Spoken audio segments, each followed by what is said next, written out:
Hernández y hoy nos volvemos a encontrar en Aprendo en Casa, una iniciativa del Ministerio de Educación. Disculpen, quería empezar el programa contento, pero la verdad es que viniendo acá vi de lejos a un amigo del viejo barrio, o ex amigo, con el que ya no me hablo por una pelea que tuvimos hace un tiempo, en la época del colegio. Debe haber sido una pelea tonta porque ya ni me acuerdo la razón por la que discutimos. Pero bueno, eso ya pasó. Es momento de hacer el programa, así que sigamos. ¿Ya han visto mi polo, no?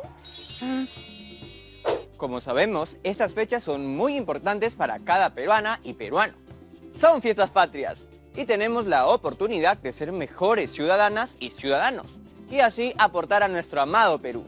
Lo que necesitamos es convertirnos en la mejor versión de nosotras y nosotros mismos para construir ese país que todos queremos y merecemos. ¿Qué? ¿Cómo lo conseguimos?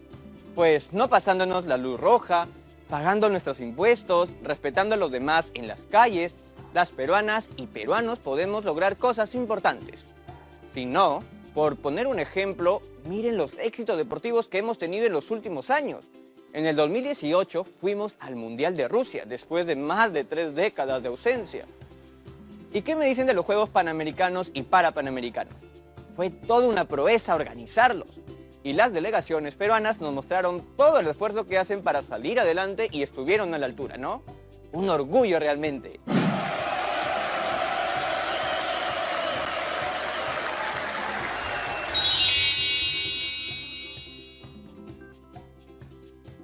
Pero a veces no todo es orgullo en el deporte. Me acabo de acordar de mis compañeros de clase, a los cuales extraño. Con ellos jugábamos básquet, también partidos de fútbol y algunas veces se desataban pequeñas grescas, en las que nuestros profesores y papás tenían que intervenir. Algunos se pelearon para jamás volver a hablarse. ¡Ah! Me acabo de acordar que esa fue la razón por la que me peleé con el amigo que vi hace un rato. ¡Claro! Fue un evento deportivo interescolar. ¡Qué tontería habernos peleado! ¿Por qué pasará eso en el deporte, no? ¿Cuál es realmente el problema? ¿Por qué nos ponemos tan violentos si después de todo es solamente un juego? Me gustaría saber un poco más sobre por qué tenemos esos comportamientos y cómo podemos hacer para que todos los deportes se conviertan en un motivo de alegría y no de pelea. Hola, profesora. Hola, Jonathan. ¿Por qué el gesto de preocupación? Les contaba a las chicas y chicos sobre una pelea que tuve hace unos años con un amigo que iba a otro colegio. Nos peleamos en un interescolar deportivo, cuando cada uno le hacía barra a su equipo. Una lástima que hayas perdido una amistad y se haya manchado un evento deportivo con violencia. Siempre hay que prevenir esos actos en las canchas y en las barras. Eso nos hace mejores ciudadanas y ciudadanos. Justo hablaba de eso hace poco, a raíz de Fiestas Patrias y el Bicentenario. ¿Y cómo podemos ser mejores peruanas y peruanos? La violencia en el deporte es un problema social, pues como grupo de personas, como sociedad, nos separa. Y eso no debe ocurrir. El deporte debe ser una práctica física que genere interés y entusiasmo, donde la gente vaya a apreciar un juego limpio y pasar un grato momento junto a la familia y amigos, nada más. Porque cuando no es así, ¿quién pierde? Todas las personas y el mismísimo deporte, ¿no? Porque la gente ya no va a esos eventos por temor a ser atacados. ¿Tú crees que nos habríamos demorado tanto en regresar a un mundial de fútbol si más gente hubiera llenado los estadios durante los años de ausencia? Puede que no, porque con la asistencia se recauda dinero. Y con eso el fútbol o cualquier otro deporte crece.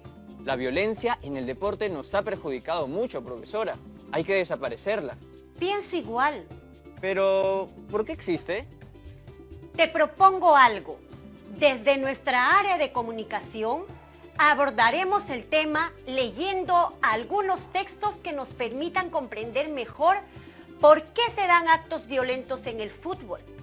Perfecto, yo estoy listo. Iniciaremos hoy presentando una situación que nos permita contextualizar lo que pasa con el fútbol en nuestro país. Déjame buscar un texto. ¿Me ayudas leyendo, Jonathan? Por supuesto. Comienzo.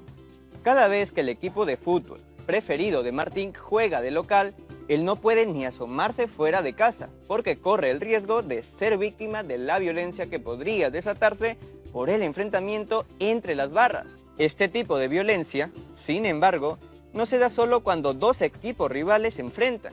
También ocurre en su colegio y en su barrio. Son varias las veces en que los equipos se han agredido por algún desacuerdo. Su colegio no participa en actividades deportivas por una situación parecida. Como contraste a todo esto, Martín fue testigo de una fiesta deportiva ejemplar, vivida en los Juegos Panamericanos y Parapanamericanos. Así que, cuando llegó a clase, le comentó este contraste a su tutora. A ella le interesaron las reflexiones de Martín, así que lo sugirió como tema de conversación en clase. Casi todos tenían la misma impresión que tenía él, y todos querían volver a participar de eventos deportivos entre instituciones educativas. Pero la preocupación de que sucedan situaciones de agresiones o violencia física y verbal persiste. La profesora pidió propuestas frente a esta situación. La propuesta con la que todos estaban de acuerdo fue organizar un evento multideportivo que incluya a otros colegios y a personas de la comunidad. Como verás, eso pasa en muchas de las escuelas de nuestro país, así como en los clubes profesionales de fútbol, básquet y otros deportes. ¿Por qué crees que las personas se comportan así cuando juega su equipo favorito? Me parece que se debe a que quieren que su equipo gane, profesora. A nadie le gusta perder. Eso no justifica que busquemos maltratar a quienes son hinchas de otro equipo. Dejarse llevar por esos impulsos de odio es absurdo y es propio de personas que en el fondo son débiles, porque no se pueden controlar. Esta situación que se presenta en el colegio de Martín también se podría haber presentado en tu colegio o en tu localidad. Debemos plantear una alternativa de solución a este problema social. Es una tarea de todos porque a todas y todos nos perjudica. En las escuelas, barrios, en todo ámbito. Para eso debemos responder a estas interrogantes. Escuchen en casa. ¿Existen o han existido situaciones de violencia en la práctica del deporte en tu escuela o comunidad? ¿De qué manera podemos fomentar el deporte sin violencia? Es importante reflexionar acerca de estas preguntas, ya que las respuestas nos ayudarán a construir una mejor convivencia deportiva. ¿Y cuál será la ruta, profesora? Ya que debemos conocer más sobre la problemática, vamos a empezar hoy con la lectura de un texto llamado Causas de la violencia en el fútbol peruano. En el próximo programa se seguirá con deporte, cultura, recreación, niñez y adolescencia. La lectura y comprensión de los textos servirá para ayudarnos a comprender detalles de esta temática que quizás no están tan claros. Empecemos con la lectura del texto. Posibles causas de la violencia en el fútbol. Es una adaptación del texto de Arbocó y O'Brien, publicado en el 2012. Vayan por su material de trabajo en casa para que hagan sus apuntes de las ideas principales y palabras o expresiones cuyo significado desconozcan.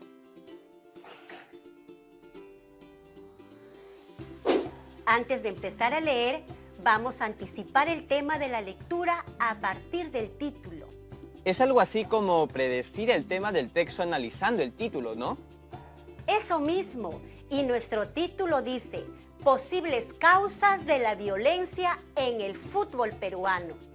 ¿De qué podría tratar el texto? Fácil. El tema que trataremos en esta clase es la violencia en el fútbol. Bien, vamos a leer el texto en dos partes para poder discutir algunas ideas. ¿Listas y listos en casa? Empecemos.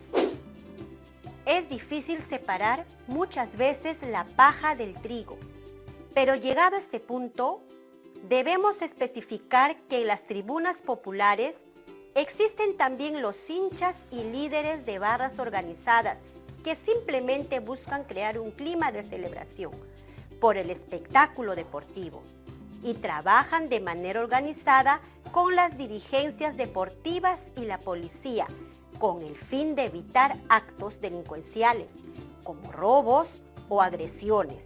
Así pues, debemos diferenciarlos de los pseudo-barristas, quienes suelen saltar los códigos de seguridad y el buen comportamiento, tanto fuera como dentro de la tribuna, y bajo pretexto de un partido dan rienda suelta a su comportamiento disocial.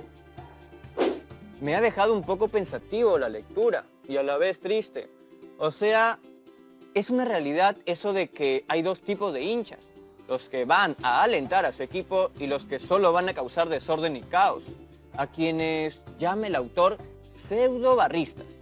Nunca había escuchado esa palabra, pero por el contexto, como ya aprendimos en programas pasados, lo pude inferir. Es bueno que en un texto así nos deje pensativos.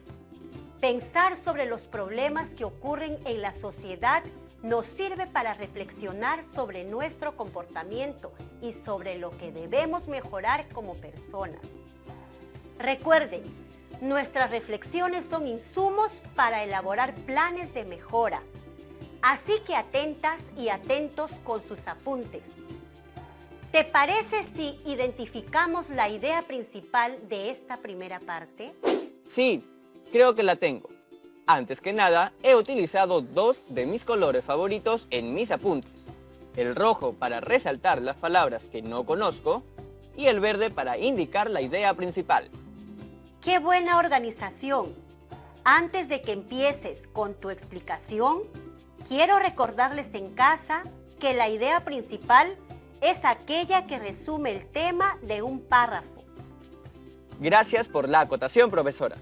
Entonces, la idea principal de esta primera parte es: existen dos tipos de barristas, quienes respetan los códigos de seguridad y van a alentar a su equipo, y quienes no lo respetan y fomentan el caos y el desorden.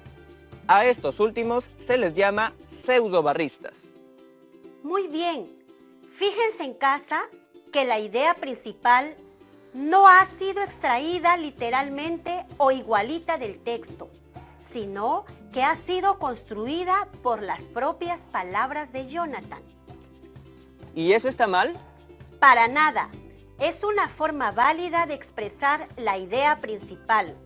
También veo que has marcado en rojo dos palabras, pseudobarristas y disocial. Así es, los pseudo-barristas serían los malos, ¿verdad? Pues el autor menciona que son los que no respetan los códigos de seguridad. En otras palabras, los que se dejan llevar por sus impulsos, o los débiles, como usted mencionó hace poco. Y disocial entiendo que es un tipo de comportamiento negativo, pues se le atribuye a estos pseudobarristas. Acabas de inferir los significados por contexto, sin recurrir al diccionario. Es una forma de averiguar significados. ¿Lo recuerdas? Otra forma de hacerlo era analizando la estructura interna de la palabra, es decir, desarticulando cada una de sus partes. Vamos a recordarlo. Tenemos la palabra que está compuesta por dos elementos. Pero si yo no conozco el significado de pseudo, ¿cómo podría ser en ese caso? Antes que me responda, vámonos a una pausa para tomar aire y regresamos rapidísimo.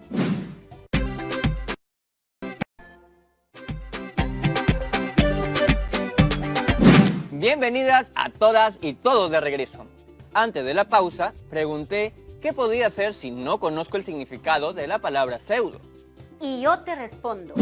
En este caso particular, si vamos a necesitar consultar el diccionario o alguna persona que puede ser nuestra profesora o profesor, o algún integrante de la familia, yo los voy a ayudar esta vez. Según el diccionario de la Real Academia de la Lengua Española, pseudo significa falso. Es un prefijo, es decir, una pequeña palabra que encontrarán, en este caso, siempre antes de sustantivos. Va pegado a ellos y nunca lo van a encontrar solo. Miren los ejemplos. Profesora, entonces puedo decir pseudocelular a un celular muy malo que casi no cumple sus funciones, o pseudoamigo a una persona falsa o que no es mi amigo de verdad. ¿Ya lo entiendes? Pseudo, en este caso, acompaña la palabra barrista, que se refiere al hincha de un equipo. Estos dos elementos unidos dan como resultado pseudobarrista, que significa falso barrista o falso hincha. ¡Qué roche ser un pseudobarrista! Y ahora disocial. No conozco el significado de la palabra di. También, según el diccionario de la Real Academia Española, di indica oposición, contrariedad. Es otro prefijo. Miren el ejemplo más abajo. Di, en este caso, acompaña la palabra social. Estos dos elementos unidos dan como resultado disocial, que se refiere a comportamientos que atentan contra las personas, es decir, contra la sociedad. Quedó súper claro. Voy a anotarlo en mis apuntes. Ustedes también, chicas y chicos, no lo olviden. Ahora leeré la segunda parte del texto. Existen algunos pseudobarristas con manifestaciones psicopatológicas claras. Personajes con nulo control de impulsos y conducta disocial con problemas internos como violencia y adicciones. Esto da pie a que muchas veces la barra sea un pretexto para dar rienda suelta a sus odios, resentimientos, frustraciones y deseo de venganza. Entonces la tribuna y el estadio se convierte en un espacio donde existe la posibilidad simbólica de matar al otro, por la fuerza superior que le brinda la barra, anonimato y cantidad de personas.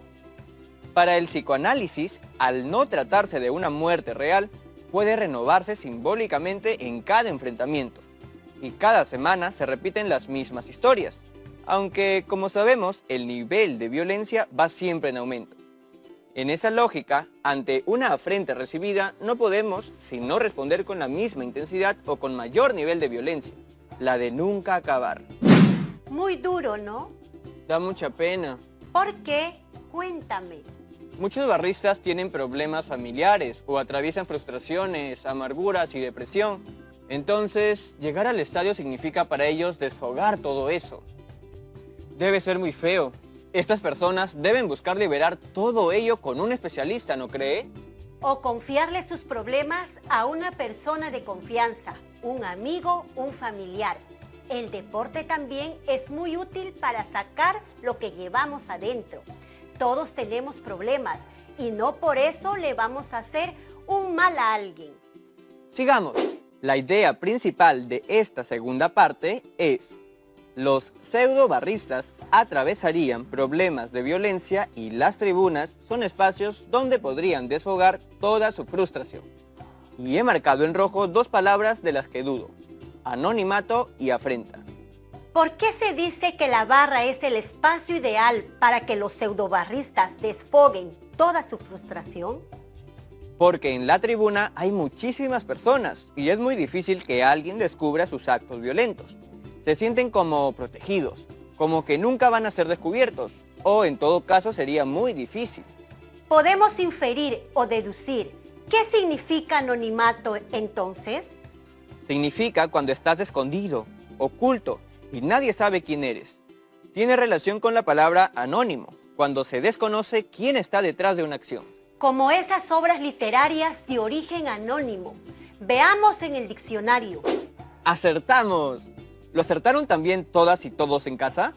Bien, ahora saquemos por contexto el significado de la palabra afrenta.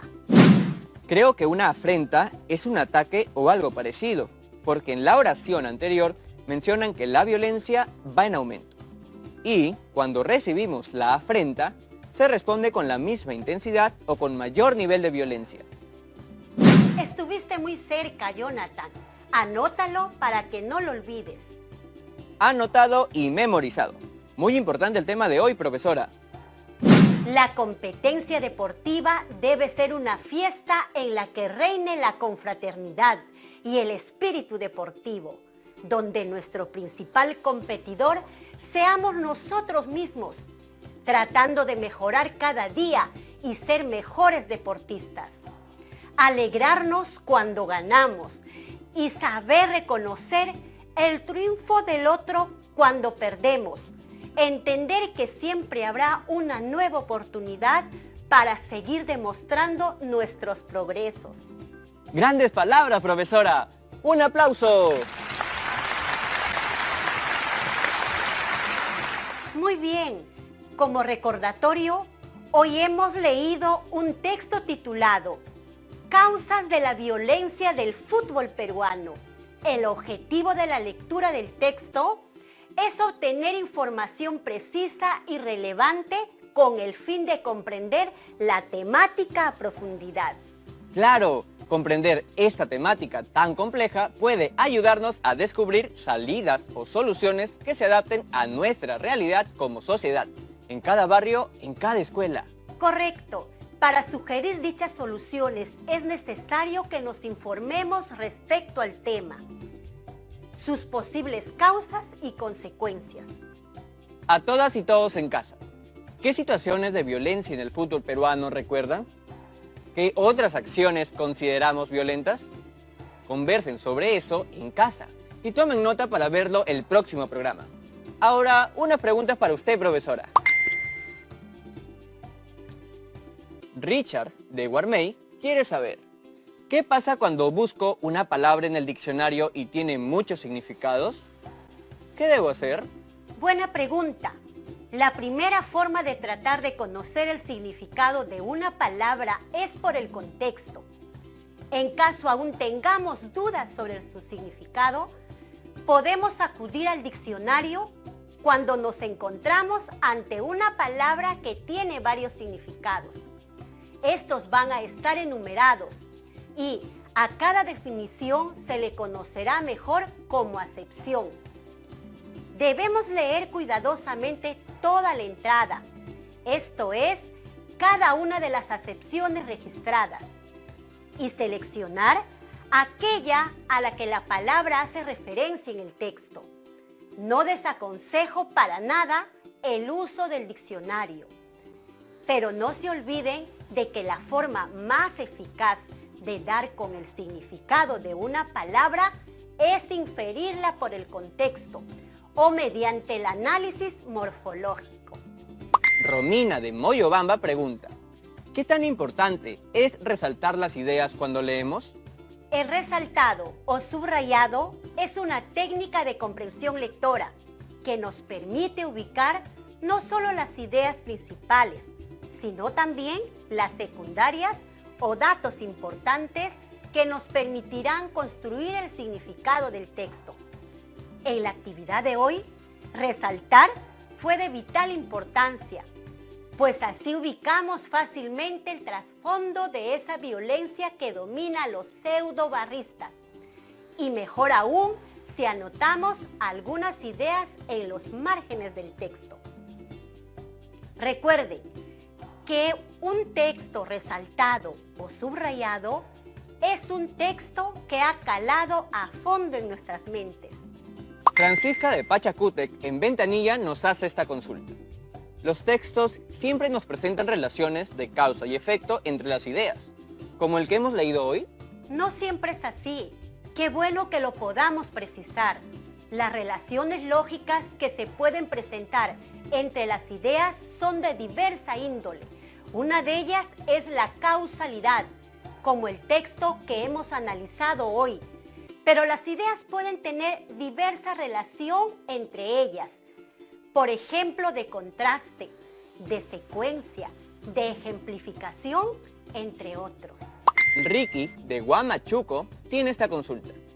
¿Y cómo se puede establecer la relación lógica que hay entre las ideas? Una forma de hacerlo es reconociendo los conectores textuales que tienen el texto. Estos conectores te permiten establecer las relaciones lógicas que hay entre ellas. Los conectores son de distinto tipo, de comparación, de adición, de contraste, de orden o de secuencia, entre otros. Ina, de Junín, nos escribe esto. ¿Puedo hacer también un análisis que me sirva para cambiar y prevenir cualquier acto de violencia en mi barrio o comunidad? Por supuesto, sí se han detectado algunos comportamientos que podrían considerarse violentos. Entonces, sí podrías movilizar a la comunidad para reflexionar en torno a esto y buscar la mejor solución para lograr la buena convivencia en nuestra comunidad. Por ejemplo, frente a arrojar la basura en las calles o ríos, el cuidado de las personas vulnerables, organizarse para las faenas comunales, entre otras. Apuntado.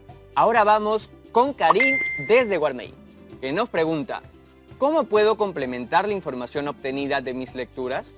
Siempre es aconsejable complementar. No nos quedemos con un solo insumo. Podemos buscar material audiovisual, por ejemplo, un video de una entrevista a una personalidad deportiva que opine sobre la violencia en el deporte, o una nota periodística en algún diario. Podemos hacer nosotros mismos entrevistas entre las personas de nuestra comunidad para recoger sus opiniones sobre este problema. Gracias, profesora, por brindarnos su aporte y conocimiento. Hasta la próxima. En el siguiente programa seguiremos leyendo otro texto que nos permitirá profundizar la información sobre este interesante tema. Nos despedimos dejándote un reto que lo puedes cumplir con el apoyo de tu familia. Te invitamos a que preguntes a tus padres o abuelos cómo era el comportamiento de los hinchas cuando ellos eran jóvenes y compares con lo que sucede en la actualidad. Recuerden registrar su trabajo en su cuaderno o en hoja de reuso.